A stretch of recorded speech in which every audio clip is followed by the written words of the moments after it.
trouble. It's only wise to part. Short life of trouble and girl, boy with a broken heart.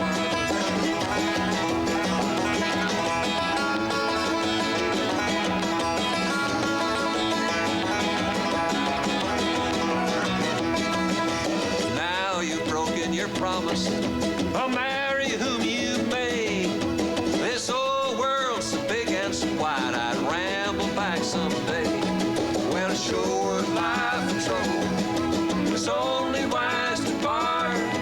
Short life of trouble, poor broken heart.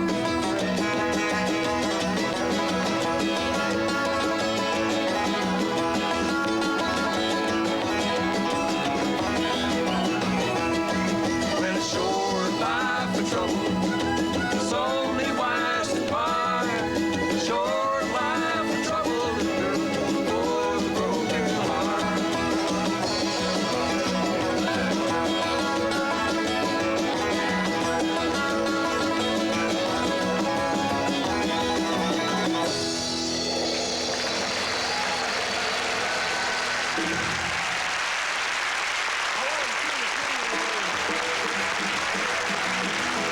John and Jamie Hartford. All right.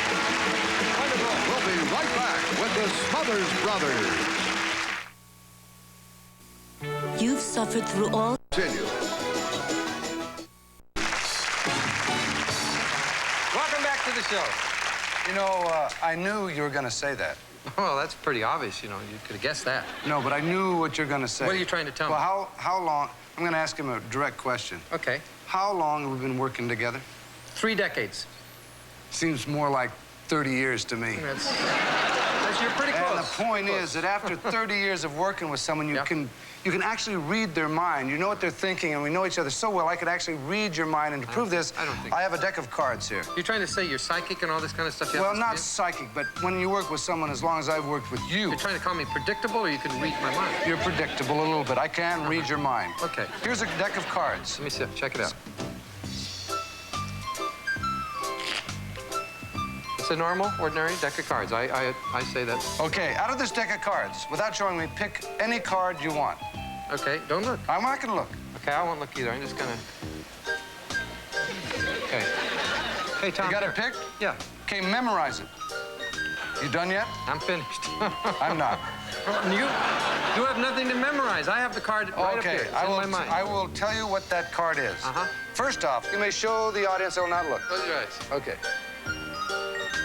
Now, Dick, I know, as I read your mind, I know that we have gone back. We worked in a club in San Francisco many years ago, 30 years ago, and the owner of that club was named Jack. The Jack of Clubs.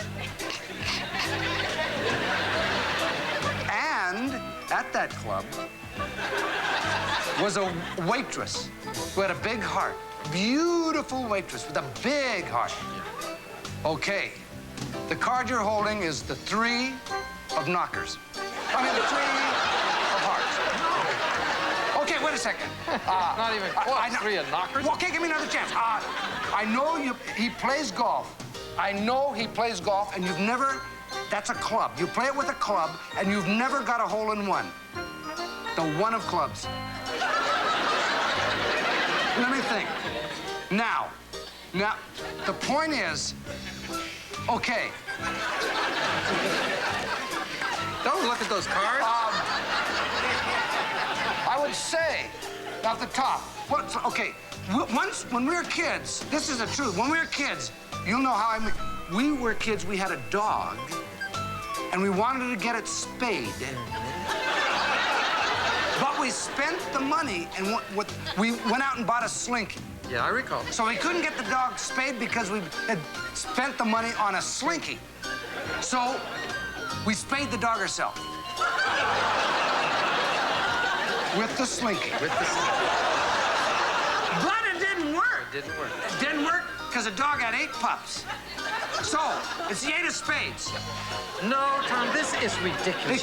It is not the 8 of spades. It is not the 1. It's not the Jack of clubs. It's not the 3 of boobs or whatever you said. Knockers. Knockers. It's not that. It's not... Eight of spades. You cannot read my mind. You have no idea how to read my mind. I knew you were going to say that. That I believe. Our next guest, ladies and gentlemen, is a dear friend of ours. He's a fantastic performer and one of the best musicians in the country. Let's welcome Glenn Campbell.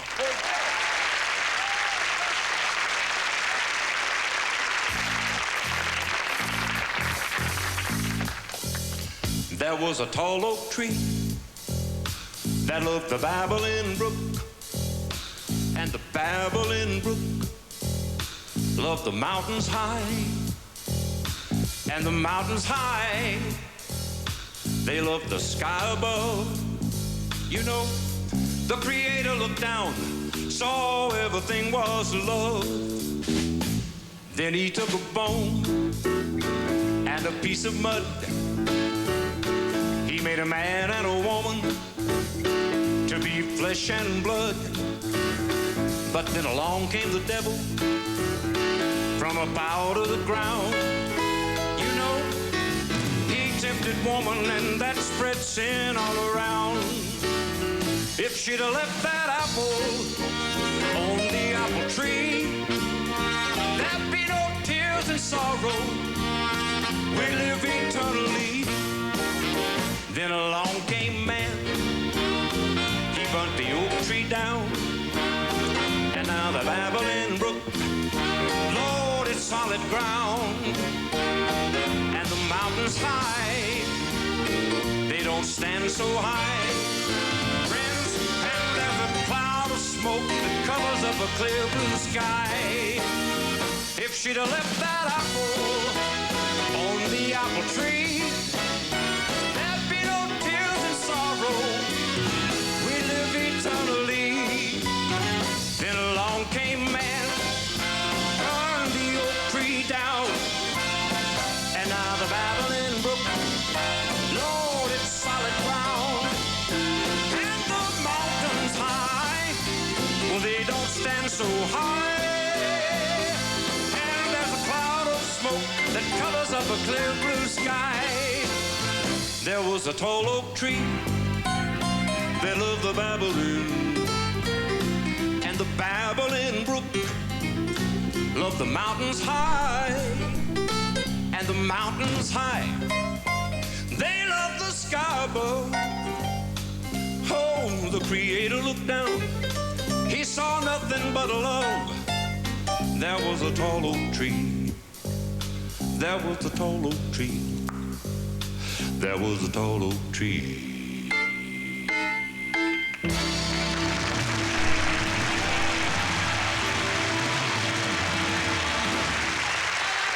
Glenn Campbell. That was fantastic. You know, one of the most romantic characters of all times has been the bullfighter. That's right. The matador who faces the dangerous liaisons of both the bull ring and the boudoir. Sir, Maestro, Matador, may we have your name?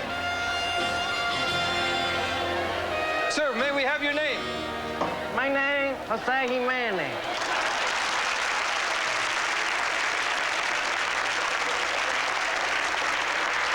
But you can call me what the ladies call me, Don Juan. Don Juan? Yeah, after Juan, I'm Don. A little bullfighter humor there. Well, I see you have to go now to face possible death in the afternoon, the moment of truth. Yeah, but I'm not afraid. Well, you look a little edgy. I am not edgy.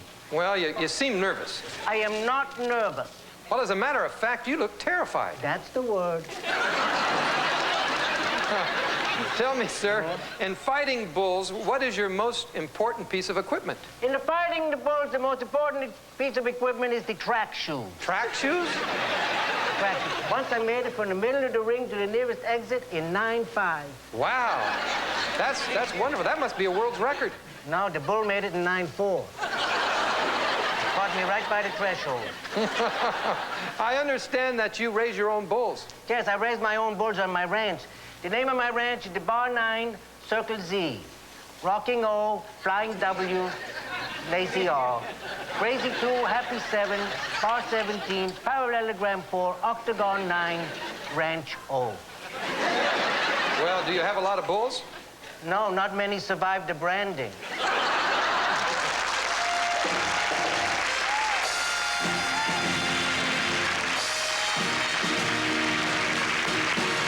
Thank you. Bill Dana. And now it's time to have a little fun with opera. And once again, ladies and gentlemen, Julia McGinnis.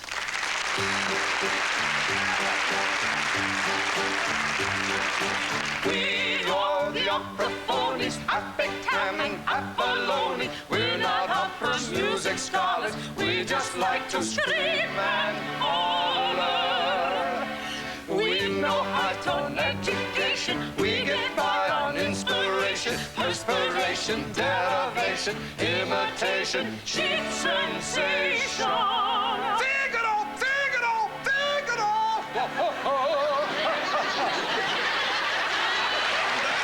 You're not a music. We are the opera phonies. We stand by our testimonies. We're inept in blundering, but we all like to sing.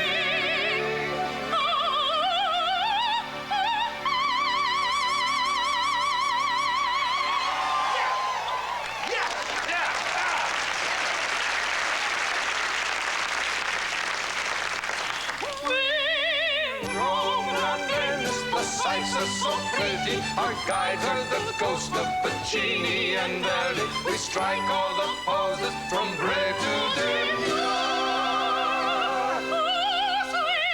Sing something grand, sing something grand, and much more.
I love that music.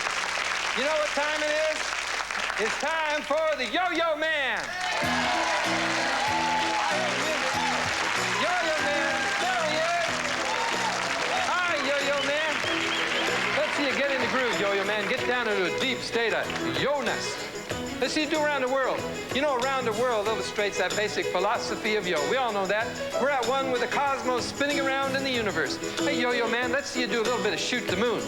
Keep it up in the heavenly bodies. Up and out. Very nice. Shoot the moon. Man on the flying trapeze. Let's hear that yo applause. Yo-Yo Man, man on the flying trapeze. Oh. Let's see you do a little brain twister, Yo-Yo Man. Yo-Yo Man's gonna do, oh, watch out for that yo. It'll snap up and bite you. There he goes. Brings it around, now twist it. 1, 2, 3, back it up, Yo-Yo Man. Keep it going. Keep the yo flowing and shoot the moon. Loop the loop, he did it. You know, the Yo-Yo Man brought us something real special, didn't you, Yo-Yo Man? He says yes, he did. You know what? We're going to have a look at the very first ever Yo-Yo Man cartoon.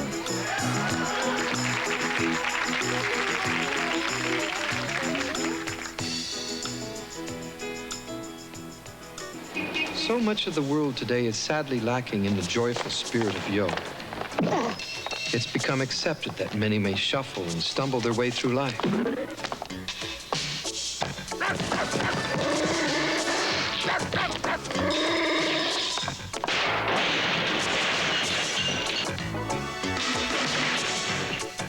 And yet, there are those good folks who learn to open their hearts, that the spirit of yo may enter, that they may be transformed.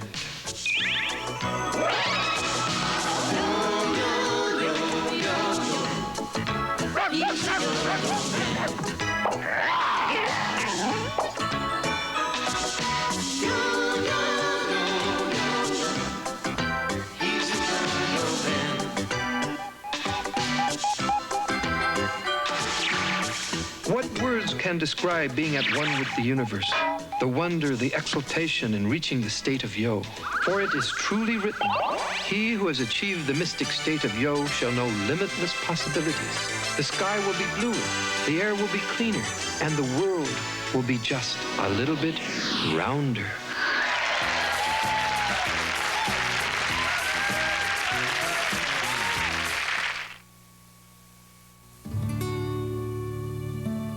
If you could... Thank you. Welcome back. Welcome back. You know, I'm really excited because a little later on in the show, Glenn Campbell is going to be appearing with his 5-year-old son, Cal. And also, of course, earlier on the show, John Hartford and his son, Jamie. And I'm doubly excited because my eldest son, Dick Jr., will be also making his network television debut. And I am triply excited because also my nephew will be making his television debut also.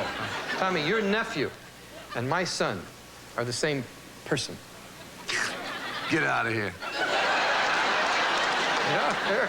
Tom, why do you think he calls you Uncle Tom? Because he's my nephew. That's right. Why do you think he calls you Daddy? Because he's my son. That's my point. Ladies and gentlemen, the world's foremost authority, Professor Irwin Corey.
We generally have a question period, and there were some questions that were asked me.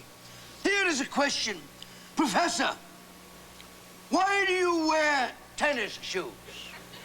Well, that's a two-part question. First, you asked why. Well, why has been plaguing man since time immemorial.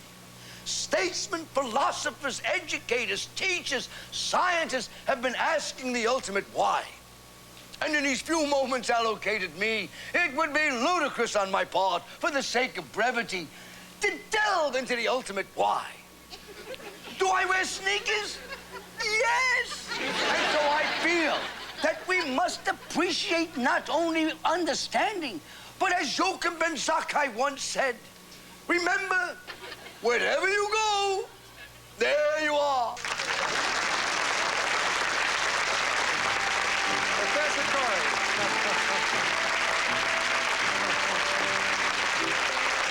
Thank you very much, Professor. He is a very unique individual. Now, once again, Glenn Campbell. Come on. Thank you. And my son, Cal Campbell, who is 5 years old, will accompany me on this one. You ready, Cal? All right, son.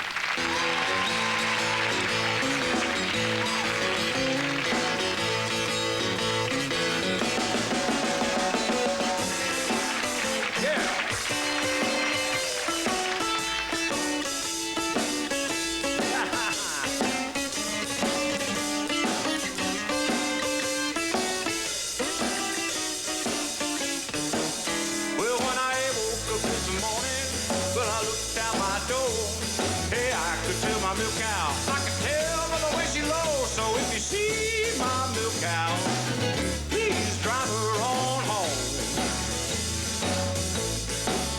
'Cause I ain't had no milk and butter, since my cow's been gone. Outside, cow.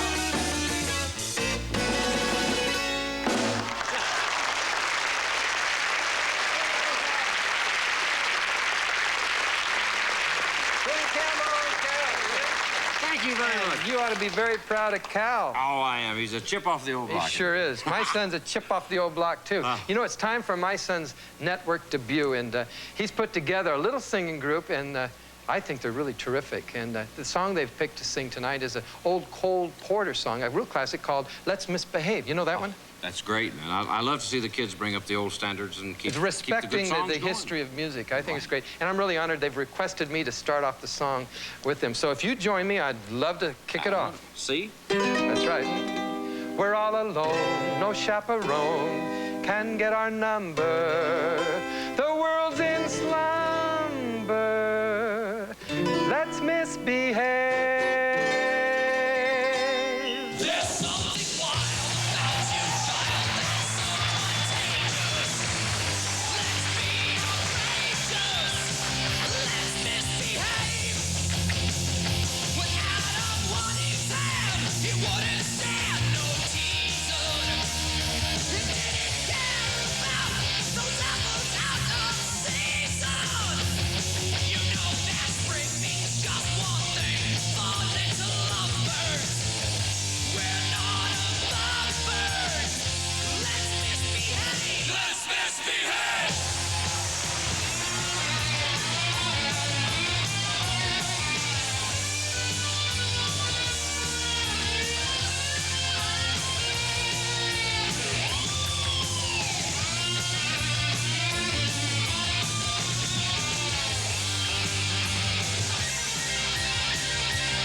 Of all the goldfish out there.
Evening. And we'd like to thank our guests by having the world's greatest professor Professor on everything, introduce and thank our guests for us. Thank you.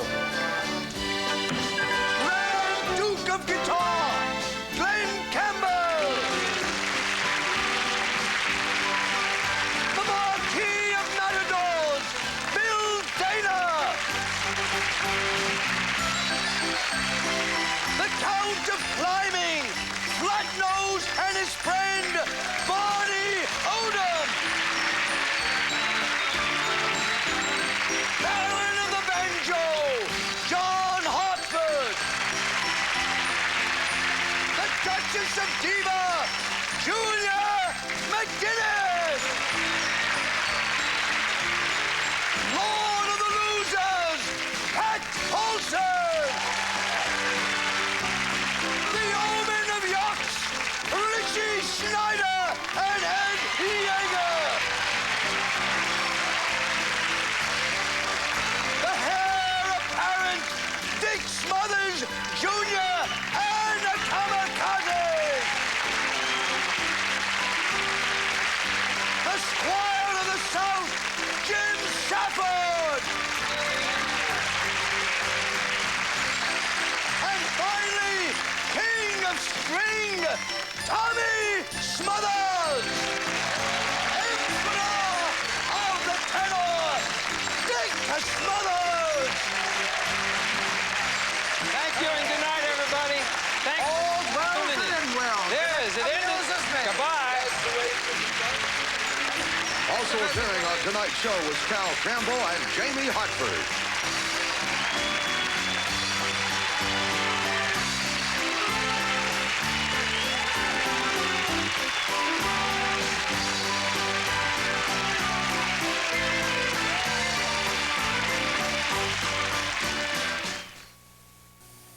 She's got a